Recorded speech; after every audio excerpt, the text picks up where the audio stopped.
So this is how you can use the Instagram Close Friends feature. Hey everyone, welcome to our guide for Instagram. Today you will learn how to use Close Friends. Now, go ahead and open up Instagram, and then you're going to want to go ahead and go to your profile.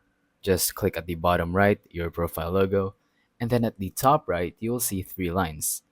Tap on that, and now scroll down to Who can see your content. Account privacy, close friends, blocked, hide story, and live.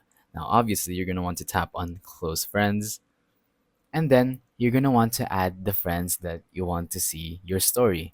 So, go ahead and go to our homepage, and then swipe left.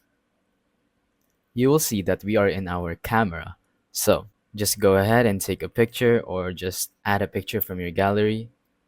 And then as you can see from the bottom, there is a star, a green star that says close friends. Just simply tap on that and then it will immediately put it to your close friend story.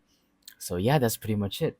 Thank you for watching. Don't forget to leave a like, subscribe, and let us know in the comments if the tutorial worked or if you have any questions. Thank you and goodbye.